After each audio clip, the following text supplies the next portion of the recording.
good morning. Today we'll be looking at the visual design principles. So if you recall, in the previous two lectures we have discussed about typography, iconography, and also menus and controls, and we have seen that how the typography, iconography, they are very much relevant to design these menus and controls so that the user is able to achieve the function that they have set out to perform.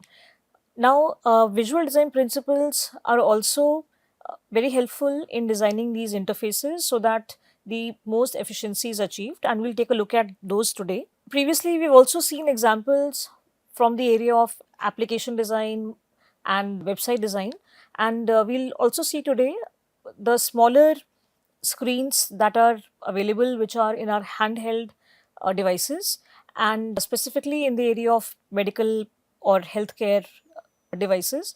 So this is even more pertinent because not only is it important that we design the interface in such a way that the user is able to intuitively find what they set out to do, but also because this deals with the health of the human being. So then the accuracy also is very important. How the readability impacts the user. If the device is held upside down, will they read the number 61 as 19 and so on? So it becomes very important that how these devices are designed and the interface of them is designed. Now, apart from these challenges, they have other restrictions also, of that of the screen size being very small, and then the mobile usage, because these handheld devices are to be used while somebody is on the go or while they're in an environment where there is maybe some disturbance, or they are in a moving vehicle. So there the challenge also becomes that how the information still should be accessible to the user, and it should not create any problem for the user in finishing their task. So now, for this we can look at the following points and see that some of the factors that will help us design better interface designed for handheld devices. So first is that the on-screen controls should be prominent. So like I said, because we may be using these devices while we are standing or walking or while traveling, so it is important that the controls that we discussed in the previous lecture, the menus and controls, that they should be clear and they should be able to be used while in an busy or disturbing environment. So they have to be much more visible and clearer as compared to the desktop icons or controls, because the desktop is static, but here we'll be using them in a more dynamic environment. So they have to be prominent controls. So for that, several ways in which we can do it is by having a high contrast design. So that will ensure that even in a situation where there is a lot of sunlight which may hamper the vision or the readability, so the high contrast will ensure that the readability is maintained. And also, in case there is a limitation from the end of the hardware, then manipulating the size, color, line weight, all those can be utilized for better ease of readability. The next point here is the visual landmarks. So to accomplish a task, the handheld devices, when they are being used, so the user generally moves within several screens to see the output of what they are looking for. So for that reason, it is important to use visual cues to orient the user so that they know where they are at a certain point of time, or are they moving forward, have how many pages have they scrolled further, and to reach back to the previous, how many steps they will have to take. So orientation becomes important so that the user knows the wayfinding becomes easy for them. On a touch screen, the on-screen controls should be large. So now if you're using a touch screen, sometimes because of the placement and the size of the buttons, one may overshoot and press the incorrect button. So the buttons should be large enough so that the user can use their fingers to operate them. Sometimes some devices also are equipped with a stylus, but the stylus has the a tendency to sometimes get misplaced. So for that reason, it becomes a little cumbersome to also control the stylus along with the handle device. So the controls, if they are large enough, so the finger would be enough to operate it. So that can be also taken into account. Also, when we are looking at our elderly population, the ones who have poorer vision or diminishing vision, so there also these larger controls help them choose the right options. Make use of sans serif and larger fonts. So we have seen the difference between serif and sans serif in the previous lecture, and we know that how the sans serif, as per certain research that has been conducted, it says that how the sans serif is much more easier to read. It is the fluency of reading or the smoothness of reading the text is much better in terms of sans serif. So that can be used, and especially when it comes to low resolution handheld devices where the resolution may cause some hindrance while the serif text is on the screen. Since we're talking about a handheld device, which may be a small device like also a smartwatch, or for example, the glucometer or other devices, and we know that how our devices now, with the help of technology and design, they are becoming smaller and smaller. So now these small devices, although they have a lot of advantages, but sometimes to access the information, we have to scroll several pages to get that information, which may not be able to fit in one page that is presented to us. So in that case, the data which is spread across several pages, so the user should be able to understand that how would they be able to access that additional information that is hidden in the next pages or under the menu panel. So just like the visual interface design, the visual information design also has many principles that the designers can use to their advantage. So one of them being that clear thinking made visible, wherein the whole thought process or the idea is presented in front of the viewer, and also the understanding the viewer's cognitive tasks. So these two allow the designer to understand the user and how they would be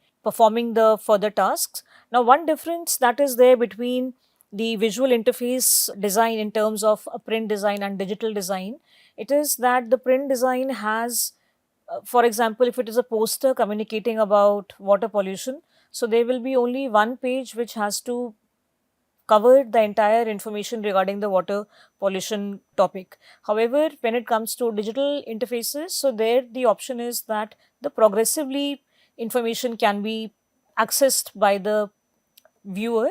So that is one advantage of the digital interfaces over the standard or printed interfaces. So Edward Tufte, who is a professor at Yale University and he works in the area of statistics, so he proposed 7 principles for better visually displayed information, and we'll discuss those 7 principles here. So first is enforce visual comparison. So as a viewer, we are always wanting to have a comparative analysis. It may be a simple task like purchasing a particular item on the online platform. So there also, if I am searching for a TV, I will probably compare the TV with many other TVs. So now here also, it says that provide a means for users to compare relatable variables and trends, or to compare before and after scenarios. So in our phones and also in softwares like Photoshop, we have these features where we can enhance a photograph or an image, and it allows us to see the before and after the enhancement of the image, so that we can take a decision whether to go with the improved version or the one which was the original file. So the comparison provides a context that makes the information more valuable and more comprehensible to the users. So next is show causality. So within the information graphics, clarify cause and effect. So Tufte wrote a book in which he mentions the example of the Space Shuttle Challenger disaster, which took place in 1986 and which broke apart within a few seconds into its flight. And he talks about that how the O-ring, which malfunctioned because of the low temperatures, that how if the scientists had provided certain charts where they could have mapped that how this particular ring would behave under certain temperature differences, then they could have taken a decision wherein to maybe stall the launch to avoid a disaster. So this particular visual feedback that is there in these interfaces which are interactive, so these should be employed to inform users of the potential consequences, and this can also provide them with hints on how to perform these actions. Show multiple variables. Now, data displays that provide information on multiple related variables should be able to display them all simultaneously without sacrificing on the aspect of clarity. So, in an interactive display, the user should be able to turn on and off the variables to make comparisons and correlations. The next point is to integrate text, graphics, and data in one display. So sometimes when we have diagrams which are provided to convey the informations, so now sometimes in order to see their details, the labels are provided separately or the legend is provided at a separate space. So the user has to move back and forth between the graphics or diagram and the legend to make sense of the diagram. So it's always a better idea to integrate the text and the graphics so that all the information is much more readily available and easy for the user to comprehend. Ensure the quality, relevance, and integrity of the content. So, of course, it may so happen that if we are trying to provide the user with a certain data, we may have much more additional information available to us, and but we have to ensure whether that extra information would that be useful for the user or not, because there's no point in providing information or a bulk of information and filling up the entire interface with information that may not be relevant for the user. So if we are giving some information related to the pain point of the user to solve their problem, so we have to ensure that that is the information that we are communicating, so that the trust that the user has on us is maintained and they are not frustrated because of all this additional information that they probably will not be able to use or make sense of. Show things adjacent in space and not stacked in time. So when we are showing changes over time, we want to depict certain changes that are taking place over time. So it is easier for user to understand the changes if they are shown in the adjacent spaces rather than when they are stacked on one another. And this is especially true when we're talking about the static information, where we have static data that we want to communicate. In terms of dynamic data, animations are very useful for this kind of over time changes that need to be shown. And finally, the last point is do not de-quantifiable data. So although we may want to use graphs and charts to make perception of trends and other quantitative information so that it is easier for the user to grasp, we should not let go of the quantitative data that is there. So for example, in our computers, when you want to check how much space is left in D drive, so it may also show us in terms of the colors blue and gray, but if it tells us in terms of percentage also, so it is more helpful because we know how much space now is remaining that can be utilized further. So always adding the number along with the diagram if we want to show in terms of graphs or pie charts, so that is always a good idea, and we should not avoid the quantitative number from displaying to the user. So since we're talking about small handheld devices and we have discussed how the space is smaller and we have to manage in that smaller space to communicate the relevant information to the user. So there are several other points that we have to keep in mind. So first being that eliminate what is not necessary. So now there are certain software systems that are excessive or non-essential and they require extra work from the users. So we have to see that how many of these are truly relevant for us, and programmers often focus on enabling technology without fully considering the user's goal directed actions, and this can lead to inefficient user experience. So this also leads to the cognitive and physical effort which adds a lot of burden on the user. So we have to ensure that if there is something that can be remove which is unnecessary for the user. So if there is any information that is not usable to the user, or it is going to add to these burdens, cognitive as well as physical effort, so it is always a good practice to eliminate these additional unnecessary functions. So we may also think of it like reaching from point A to point B when we are traveling from our home to office. So that is the main task, but in between we are encountered with several things like red lights or parking spaces. So although they are necessary, but they really do not contribute in the task that we set out for. So for example, if on the road there are 6 intersections and 6 red lights, so maybe removing 2 of those red lights which are not serving any purpose because there's hardly any traffic, so that will lead to person reaching their office sooner.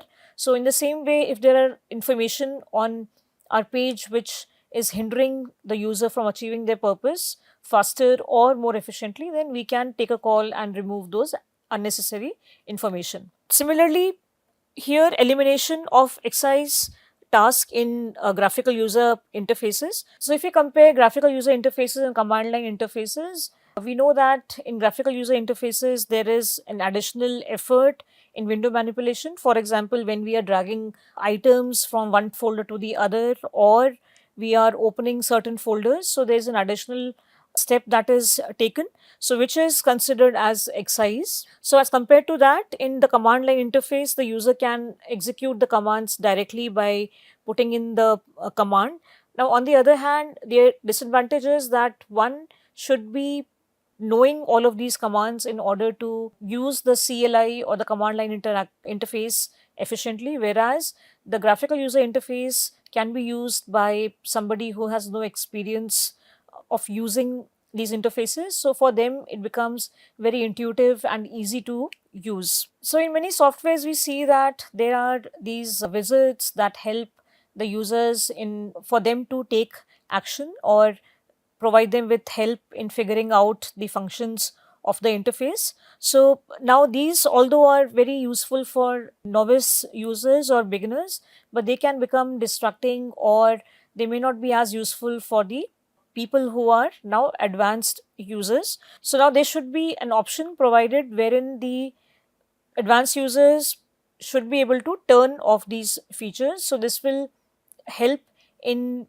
reducing the clutter and also reducing the functions that are not really necessary to be used by the users. Now, visual excise is the extra work that the users have to do to interpret visual information, like identifying clickable elements or finding items in a list or knowing where to start reading on a screen. So that is the visual exercise, which means that the extra effort that they have to take in visually identifying elements or completing the task. So for example, visual metaphors that we also discussed in the previous lecture of controls and menus, that these of course are helpful for new users for them to identify and perform their tasks, but they also add clutter if they are not really utilized by the users. So they can then consume the screen space and it can become very frustrating for the user, and especially the ones who are frequently using these applications. Now, sovereign versus transient posture applications. So the program that holds the interest or attention of the user for a longer period of time is the sovereign application. So this is, we can think of it like a program like Word, where we are spending a lot of time, or any other application where we are manipulating certain things, for example, in Photoshop or any other software like that.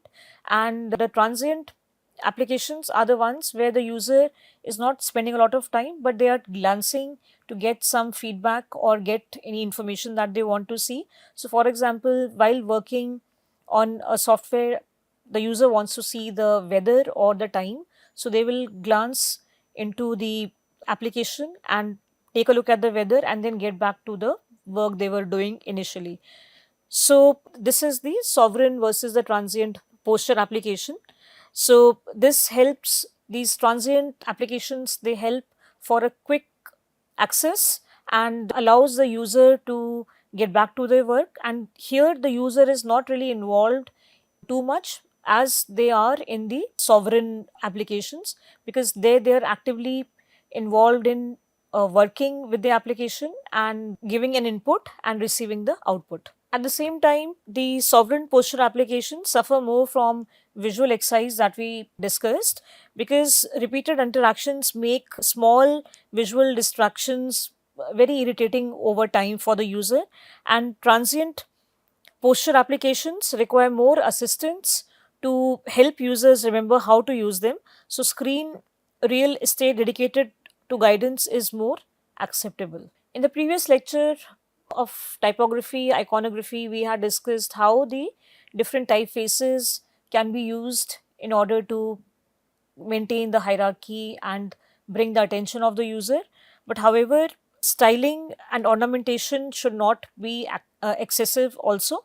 So the overly stylized graphics and excessive ornamentation, so they create visual exercise by forcing users to figure out what is decorative and what is functional. So the differentiation may be difficult for the user, and that will delay the work they set out for. Also, visual elements should primarily support the clear communication of information and functionality rather than just serving the aesthetic purposes. So, for that reason, excessive ornamentation should be avoided. And also, balancing of ornamentation and functionality, because the main purpose is to have a functional interface where the user has input some information and they are expecting an output. So now some ornamentation may be desirable to set the mood or personality of an application, but if we have excessive decoration, that will disorient or distract the user.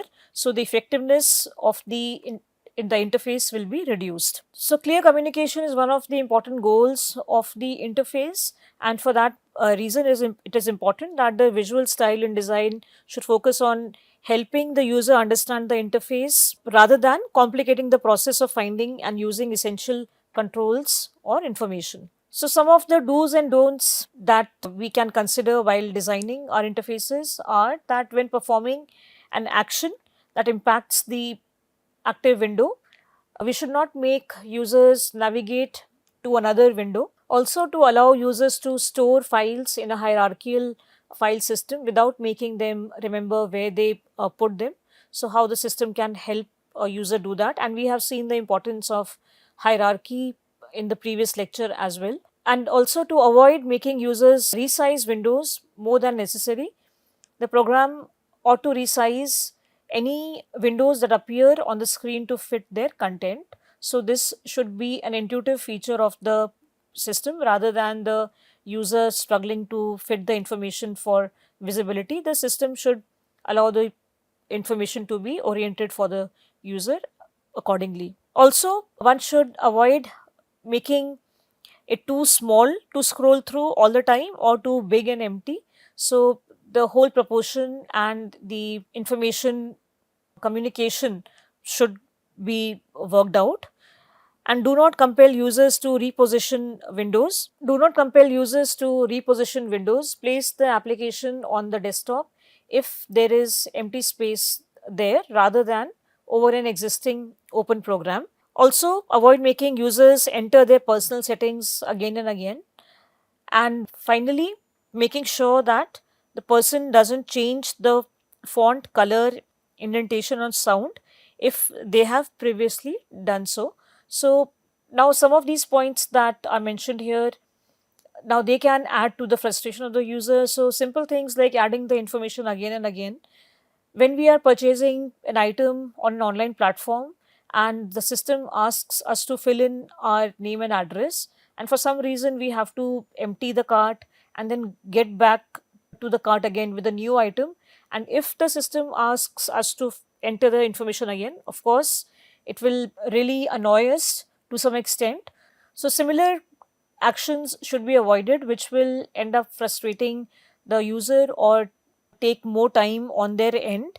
And also the last point that we have here, that if the font color, text, etc. size has been standardized, then changing it on different pages should not happen, because that will again change or disturb the flow of the user's intended actions. So these are some of the do's and don'ts that will help design better interfaces for small devices. So with this, we'll end today's lecture here, and I'll see you in the next class. Thank you.